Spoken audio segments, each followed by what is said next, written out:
ঘুম থেকে উঠে এত সাজের ঘটা কেন? নিশ্চয়ই বুঝতে পারছো না। দাঁড়াও দাঁড়াও, বলছি একটুক্ষণ পরে। আগে ভালো করে সাজুগুজু করে নিই। কিন্তু এই সাজুগুজু করতে গিয়ে তো রীতিমতো আমি নাজেহাল অবস্থা।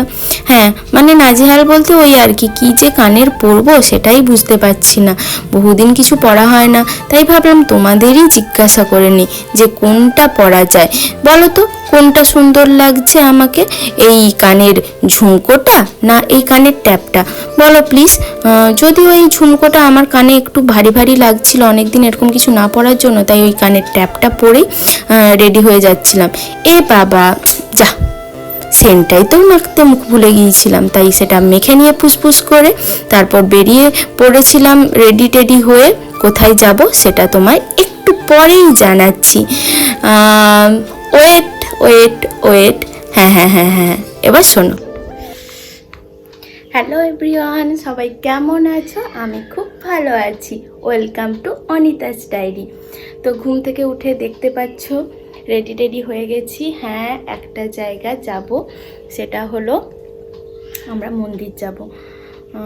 আমার কিছু ফ্রেন্ড আসছে আর আমি সবাই মিলে যাচ্ছি বর্গভীমা মন্দির। অনেক দিন ধরেই প্ল্যান ছিল, যাওয়া হচ্ছিল না, কিন্তু আজকে ভাবলাম বাইরে যখন রোদ্রুটাও উঠেছে তো চলো, বৃষ্টির পর রোদ উঠেছে আর আমাদেরও যাওয়া যাক। তো এরকম রেডি হয়ে গেছি, চুলটা বেঁধে নেব, এই গরমে তো আর খুলে যাওয়া যাবে না, এখন ভেজা আছে তাই একটু খুলে রেখেছি আর কি। তো চলো, আজকে দিনটা খুব লম্বা হতে চলেছে, তোমাদের সাথে পুরোটা শেয়ার করব। মন্দিরে কিভাবে পুজো দেয়, কি করে, তো প্ল্যান আছে ওখানে ভোগও খেতে পারি। তো দেখা যাক কি হয়, জানি না টুকুন পাবো কি না এখন গিয়ে এত বেলায়। যদি পাই তো খেতে পারি। তো চলো দেখা যাক। তো এইদিকে চলে এসেছে অমিত আর ওইদিকে চলে এসেছে মঞ্জু। হ্যাঁ, আমার আরেক ফ্রেন্ড, এটা দুজনেই আমার স্কুল ফ্রেন্ড, খুব ভালো ফ্রেন্ড। তো আমরা দুজন মিলে সবাই মিলে ঠিক করলাম চলো মন্দির যাওয়া যাক। তো আমরা রেডি হয়ে বেরিয়ে পড়েছিলাম মন্দিরের উদ্দেশ্যে। তারপরে ওরা যেহেতু ক্যামেরার সামনে আসে না, তাই একটু লজ্জা লজ্জা পাচ্ছিলাম, আমাকে বলছিল ভিডিও ফুটেজ না নিতে। যাই হোক, রেডি হয়ে স্কুটি বাইক নিয়ে বেরিয়ে পড়েছিলাম মন্দির যাব বলে।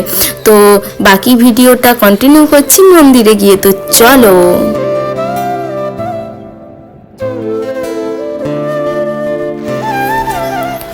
তারপর পৌঁছে গিয়েছিলাম মন্দিরে। এখানে মন্দিরে স্কুটি বাইক রাখার নিচে জায়গা আছে, ওখানে রেখে দিয়ে এখানে মন্দিরে ঢোকার মুখে অনেক দোকান পেয়ে যাবে তোমরা। এখান থেকে ডালি সংগ্রহ করে নিতে পারো, তোমরা তোমাদের বাজেট অনুযায়ী নিতে পারো। 50, 100, 20, 25 বিভিন্ন ধরনের ডালি এখানে পাওয়া যায়। তো এখানে প্রত্যেকটা দোকানেই জুতো রাখারও ব্যবস্থা থাকে। সেখান থেকে এখানে জল পাওয়া যায়, জলে হাত ধুয়ে ডালি এখান থেকে সংগ্রহ করে তোমরা মন্দিরে চলে যেতে পারো। এছাড়াও মন্দিরের ভেতরেও অনেকগুলো দোকান রয়েছে যেখান থেকেও তোমরা ডালি কিনে নিতে পারো। যেহেতু আজ রাধা অষ্টমীর দিন আমি গিয়েছিলাম, তো মন্দিরে একটু বেশি ভিড় ছিল অন্যান্য দিনের তুলনায়। তো চলো মন্দিরে গিয়ে বাকি ভিডিওটা কন্টিনিউ করছি আর তোমাদেরকে জানাচ্ছি মন্দিরের কোথায় কি পাওয়া যায় এবং কিভাবে পুজো দেওয়া হয়, কি বৃত্তান্ত।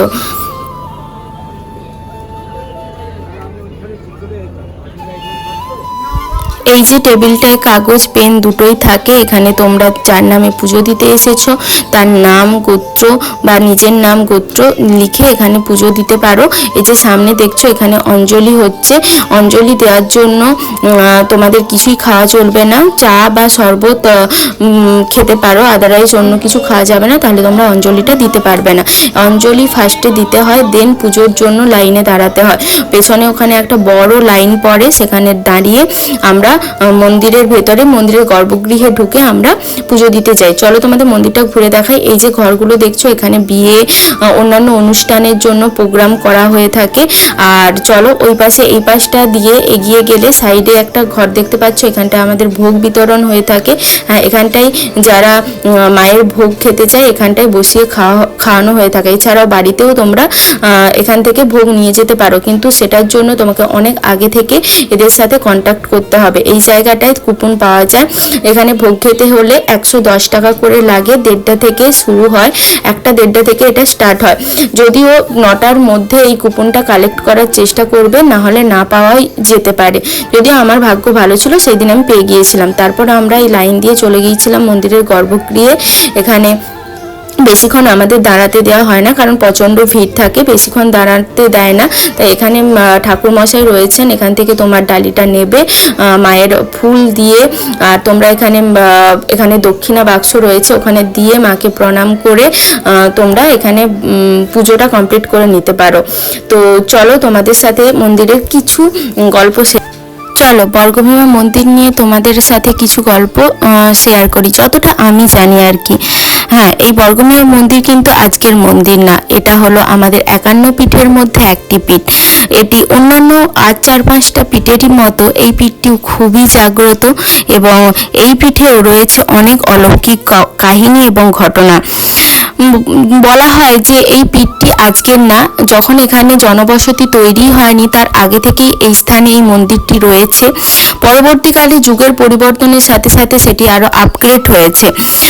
তো এখানের মায়ের প্রসাদ হিসেবে যেটা খুবই বাধ্যতামূলক সেটা হলো শোল মাছ দেওয়া হয়ে থাকে। প্রতিদিনই মাকে শোল মাছ রান্না করে দেওয়া হয়। এছাড়াও এখানে বলির ব্যবস্থা আগে ছিল, কিন্তু সেটা এখন বন্ধ করে দেওয়া হয়েছে। তবুও বছরে একবার করে বলির ব্যবস্থা থাকে। এছাড়া এখানে যে পুকুরটি রয়েছে, এই পুকুরটি নিয়েও রয়েছে এক অলৌকিক কাহিনী। এটা বলা হয় যে মহাভারতের যুগে নরপতি মহীশ্বরাজ তাম্রধ্বজ এক ধীবরপত্নীর কাছ থেকে শুনেছিলেন যে কোনো এক রাজা কোনো জঙ্গলের এক মন্দিরে প্রতিদিন কাটা মাছ পুকুরে রেখে দিয়ে যায়, কিন্তু সেই মাছটি দেখে যে মাছটি জ্যান্ত হয়ে গেছে। তখন তিনি এই কাহিনী শোনার পর সেই মন্দিরটিতে যান, এবং সেই মন্দিরটিতে যাওয়ার পর মায়ের সেই প্রস্তর মূর্তিটি এবং মন্দিরটিকে স্থাপিত করেন। তো এরকম অনেক কাহিনী রয়েছে আমরা শুনতে পাই এই মন্দির নিয়ে।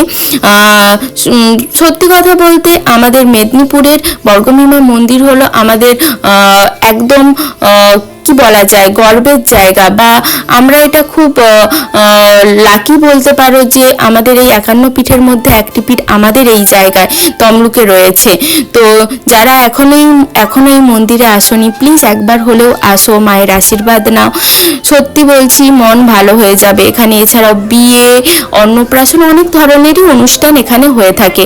আমরা পুজো দেওয়ার পর চলে গিয়েছিলাম কিছু খেতে, কারণ সকাল থেকেই কিছু খাওয়া হয়নি পুজো দেওয়ার জন্য। সামনে একটা ক্যাফে রয়েছে, তো ওখানে আমরা ভেজই খেয়েছিলাম, যেহেতু পুজো দিয়েছি। তাই এখানে অমিত, আমার বোন মঞ্জু সবাই মিলে বসেছিলাম। আমরা অর্ডার করেছিলাম একটা ভেজ স্যান্ডউইচ, আর বোন খাচ্ছিল একটা পেস্ট্রি। এছাড়া এখানে আরও অনেক কিছু রয়েছে, তবে এই স্যান্ডউইচটা খুবই টেস্টি ছিল। তোমরা এখানে যদি আসো তাহলে এই স্যান্ডউইচটা একবার হলেও ট্রাই করো। তো যাই হোক, তারপরে আমরা মন্দিরে গিয়ে সব বন্ধুরা মিলে গল্প করছিলাম, ভোগ খাওয়ার জন্য ওয়েট করছিলাম। তারপরে চলে এসেছিল সেই সময়টা ভোগ খাওয়ার। এখানে ভোগে অনেক কিছুই থাকে, তো তোমরা এখানে একবার হলেও ভোগ ট্রাই করতে পারো কিন্তু, কারণ হ্যাঁ, মায়ের প্রসাদের তো কোনো বিকল্প হয় না। এখানে প্রচুর লাইন পড়ে প্রতিদিন ভোগ খাওয়ার জন্য। তো তারপর আমরা চলে গিয়েছিলাম শপিং করতে, যেহেতু পুজো তো আর কিছুদিনের মধ্যেই, কিচ্ছু শপিং করা হয়নি, তাই চলে গিয়েছিলাম অ্যাট ফার্স্ট শ্রীলেদার্সে। এখানে শ্রীলেদার্সটা নিয়ে আমি একটা অনেস্ট রিভিউ দেব যে অনেকগুলো ব্রাঞ্চ রয়েছে শ্রীলেদার্সে, তবে এই ব্রাঞ্চটায় না আমার মনে হয় খুব একটা বেশি কালেকশন নেই। হয়তো আমি ভুলও হতে পারি, কারো পছন্দের অনেক কিছু থাকতে পারে, বাট আমার তেমন সেভাবে কোনো কিছুই পছন্দ হয়নি। তবুও আমি 2-4টে জুতো ট্রাই করে দেখছিলাম, তাও যেন ভালো লাগেনি। আমার বান্ধবী কিছু একটা নিয়েছিল, কিন্তু ও এসেছিল স্নিকার্স নেবে বলে, ওর মতো করে ঘুরছিল। তবে আমি একটা কথা বলতে পারি, শ্রীলেদার্সের এই ব্রাঞ্চে জুতোর কালেকশন কীরকম মানে খুব একটা পছন্দ না হলেও এখানে ব্যাগের কালেকশন ছিল মারাত্মক। হ্যাঁ, এখানে ব্যাগগুলো জাস্ট খুব সুন্দর ছিল। তো যদি তোমাদের বাজেট একটু হাই মানে থাকে আর কি, যেহেতু এখানে শ্রীলেদার্স ব্যাগগুলো একটু হাই প্রাইজের হয়ে থাকে, তাহলে আমি বলবো এখান থেকে তোমরা একটা ব্যাগ কিনতেই পারো, কারণ অনেকটা যেহেতু লেদারের ব্যাগ হয়ে থাকে, টেকসইও হয়, আর খুব ক্লাসি দেখতে হয় আর কি। তারপর এখানে আমার যেহেতু একটা মজা নেওয়ার ছিল, আমি এখানটা মজা কিনে নিয়েছিলাম। আর তারপর আমরা গল্প করে, আর মেয়েরা তো কিনি আর না কিনি চারদিক ঘুরে ঘুরে জিনিসপত্র দেখতে ঘাঁটতে তো খুবই ভালো লাগে। তারপর সেখান থেকে চলে গিয়েছিলাম ট্রেন্ডসে, এখানে কিছু জামা কাপড় তো শপিং করতেই হবে। হ্যাঁ, এখানে এসে সব ওদের কালেকশন দেখার পর আমি এখান থেকে নিয়েছিলাম কুর্তি। এখানে কিন্তু ভালো অফার চলছে, তোমরা গিয়ে কিন্তু দেখতে পারো। তো তারপরে এখান থেকে জিনিস কিনে আমাকে কিছুক্ষণের মধ্যে বলছিল ভিডিওটা অফ করার জন্য। তারপর যাই হোক, আমি ওখান থেকে শপিং করে চলে গিয়েছিলাম বাড়ির উদ্দেশ্যে।